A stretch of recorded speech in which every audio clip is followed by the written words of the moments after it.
So my name's Evelyn. I am an architect in training in an office here in Phoenix, and I've also been a coach at Liberty Performance. I coach the Olympic weightlifting classes, and I'm also an Olympic weightlifter and strongwoman competitor. And this YouTube channel is mostly just gonna be my outlet to document all the stuff that I'm doing right now. Started Strongman, been coaching Olympic weightlifting, been studying for my NCARB exams, been building really awesome houses. Steven and I moved out to the desert, and I feel like I haven't documented that much of our life, and I thought this would be a really cool, fun way to do it while still incorporating a lot of the fitness that I like to post. We'll get started. When did you start lifting, and have you always done Strongman? So I started lifting in 2014, I believe. That's when I first started CrossFit. Prior to that, I didn't really do sports in high school, and I didn't really do much else other than like the occasional run. Sometimes lift small dumbbells. There was like a Nike app that I used during college, but I never really did anything sports specific or even knew what I was doing training wise. So in 2014, I walked into a CrossFit gym and started going to their open gym and kind of just going through some programs. I started a Catalyst Athletics weightlifting cycle and started working on my Olympic weightlifting. And in 2015, I went to USAW University Nationals. 2016? 2015. It was the year I graduated college, and I was like 25 at the time, so I was a late starter. And I did a mix of CrossFit and Olympic weightlifting from 2015 until 2019. And then in 2019, I got hurt and started working with Dan, which you've seen him tagged in all my photos and also videos, and probably the YouTube video that we did together. He's been my coach for 3 years now, and we started doing Olympic weightlifting specifically, and then last year for an off season, we started Strongman. So last year, August 1st, was my 1 year Strongman anniversary. So I have not always done Strongman. That's fairly new. Have you always been so disciplined? No. So in college, the reason I started working out and went into a CrossFit gym was because I gained the freshman 15, except it was like 20 pounds, and I hadn't been very active or done much throughout my first 4 years in school. So when I entered grad school, I knew that I needed a change, and CrossFit was that change for me. It was the catalyst for me to start thinking of things differently. I started lifting, I started training, I made friends at the gym, and like CrossFit Lubbock coaches were really encouraging. Steven and David will always have like a place in my heart for like igniting my need to compete. They asked me to be part of like a team series thing for them, and after that it was just hit the ground running. I competed in weightlifting, I competed in CrossFit, and then like just year after year it just kind of kept growing, and my fitness kept growing, and like my love for fitness kept growing, and my want to learn started. So I wasn't disciplined early on in life, but after I decided that I wanted to be competitive and I wanted to have these goals where I wanted to win things, I had to be a little bit more disciplined. I had to make sacrifices on going out or eating certain things in order to be able to compete with other people, because I didn't have that base of strength or foundation of fitness or coordination or a lot of things that you kind of develop playing sports as a kid. I didn't have that. So it took some sacrifice, and through those sacrifices I saw a lot of leaps. And so Now, whenever I think of things in terms of what do I want and what are the goals that I want to achieve, it's not so much discipline as it is like, this is the path and this is the route that I have to take to get what I want. That doesn't always mean winning, because I haven't always won everything. There's been big disappointments, there's been big injuries, and it was always worth it. It's always been worth it, all those sacrifices, regardless of the placing.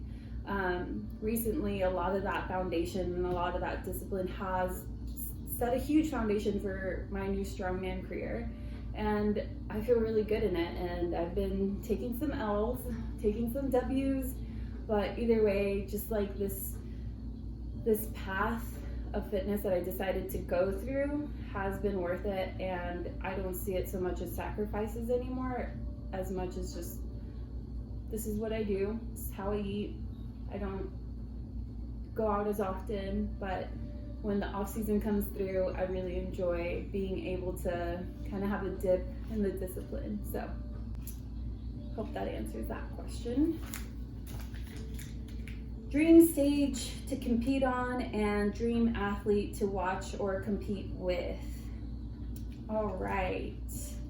So dream stage to compete on, I would have to say right now my dream stage is OSG Worlds, which we're going to in November, and for Strongman. And then for weightlifting, I would love to compete at nationals in person and actually make weight once. So that'd be great, because a couple years ago I made nationals, but I didn't make weight. That sucked, because you don't get to compete if you don't make weight in weightlifting. You don't get to go up or down a weight class. Dream athlete to watch or compete with. So dream athlete to watch in weightlifting has been Maddie Rogers, and I've actually watched her compete and competed against her. So in 2015 or 2016 University Nationals, she was also competing at University Nationals, and she was in the A flight, and I competed at the B flight, and I got, I think, 11th that year out of the B flight, which was pretty cool, especially for being, I think, my second or third weightlifting competition. It was pretty exciting. I got to meet her. It was super awkward because I met her in the bathroom, because I like walked out of a stall and she was like walking in, and I was like, ah, it's you, hi. And I'm sure that happens to her a lot, so it was a big deal for me. When it comes to Strongman, my dream athlete to watch, I've already watched her. Mel Peacock, I watched her compete at the Arnold. It was amazing. She was amazing. I got a picture with her. I got to talk to her. It was awesome. And then to compete with her would probably be epic, because then that means I've gotten stronger and I can compete with the big girls now. So that would be probably my like next goal if I can. So all right, design for new Vamos stuff. I do have designs for new Vamos things, not shoes and not shorts, sorry. I've got a couple new shirt ideas. I have a shirt that's gonna come out for fundraising for Worlds to just kind of help offset the cost of traveling to Florida.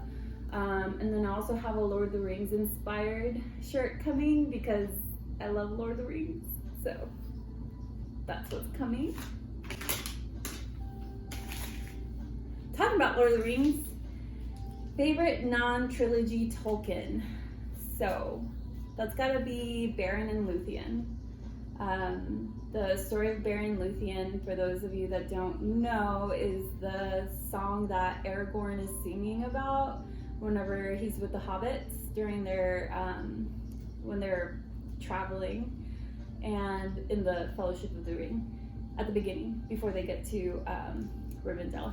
And he's singing the song, or like the poem of Beren and Luthien, and it's just an epic quest. It involves like a talking, well, it's not really talking wolf because he only has like a couple chances to ever speak, and he uses those chances, and he gives his life to this love story, this grand love story of a beautiful female elf and a like male man, and they like go into Morgoth's lair, which is like the big bad before Sauron, and it's like a very sweet tale.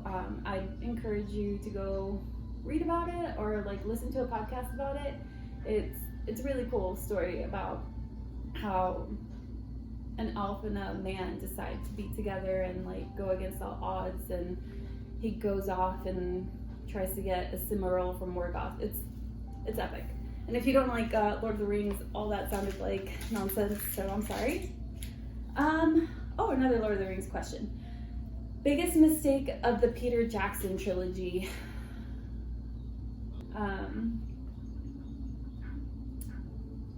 Another big mistake of Peter Jackson trilogy is The Hobbit and making a trilogy. That didn't need to happen. We could have had like, I kind of wish that The Hobbit would have been more of what we are used to and accustomed now, especially like in the MCU universe where they have like series and it's just kind of like longer, almost movie-like episodes, and I think that would have satisfied a lot of people as opposed to another trilogy. But I understand like that was out of his hands, it's not his fault, and he probably did the best he could, but still, The Hobbit is probably the biggest mistake of Peter Jackson's trilogies because it didn't need to be a trilogy. So there's my hot take. Favorite pre-workout? I don't take pre-workout. Before I work out, I usually have an element tea or some sort of salt. I've tried a couple, but element tea stands superior. So that's what these look like. If you want to try them out, just find me at the gym. I'll hand you a stick. They're super, super delicious. They don't have any extra sugar.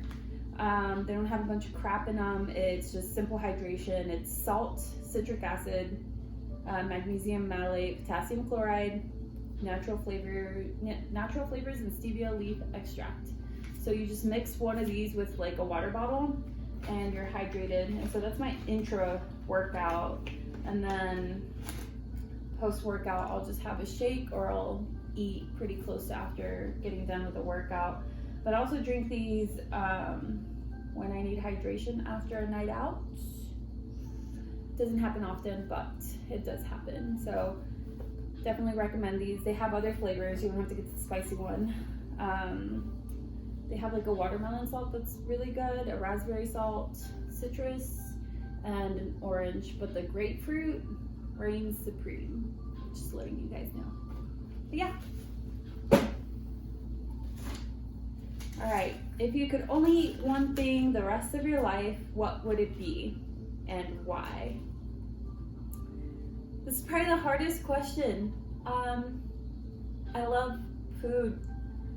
I don't know that I could pick one food forever and ever and ever. Does my mom's cooking count? And does she get to live with me if that's the case? Because that'd be amazing. I'd love enchiladas and mole and, you know, flautas. So Mexican food. And why? Probably because I'm Mexican. Yeah, I think that's gonna be my answer. My mom's Mexican food, and because I grew up on it. All right. Would you rather fight a chicken every time you enter your car or sword fight an orangutan once a year? I feel like an orangutan would beat me in a sword fight. So I'm gonna go with the chicken because I feel like even though they're scary and they have like pterodactyl feet, I could at least just, you know, like shove it out of the way. I do get in my car a lot though.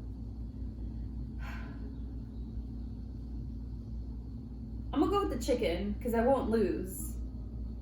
And there's a chance I'd lose to the orangutan because they're stronger than people. So I'm gonna go with that. All right, next question. Last question. I only got one Star Wars related question. Super surprising. I love Star Wars, but I also love Lord of the Rings, so, but everyone knows that. What's your lightsaber color? So, prior to Jedi Fallen Order, I would have said white because Ahsoka's were white, and I thought that was really cool. And like the book Ahsoka, like it talked about her lightsabers turning like glowing white, and I thought that was awesome because it doesn't really place any kind of like connotation in like good or bad. It's just kind of this neutral color.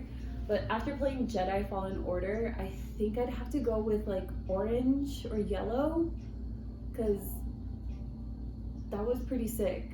So I'm gonna go with orange. Yeah. Well, that was all the questions, and there was a lot about Lord of the Rings, and I hope you guys enjoyed it. Thanks for getting to know me. Till next time.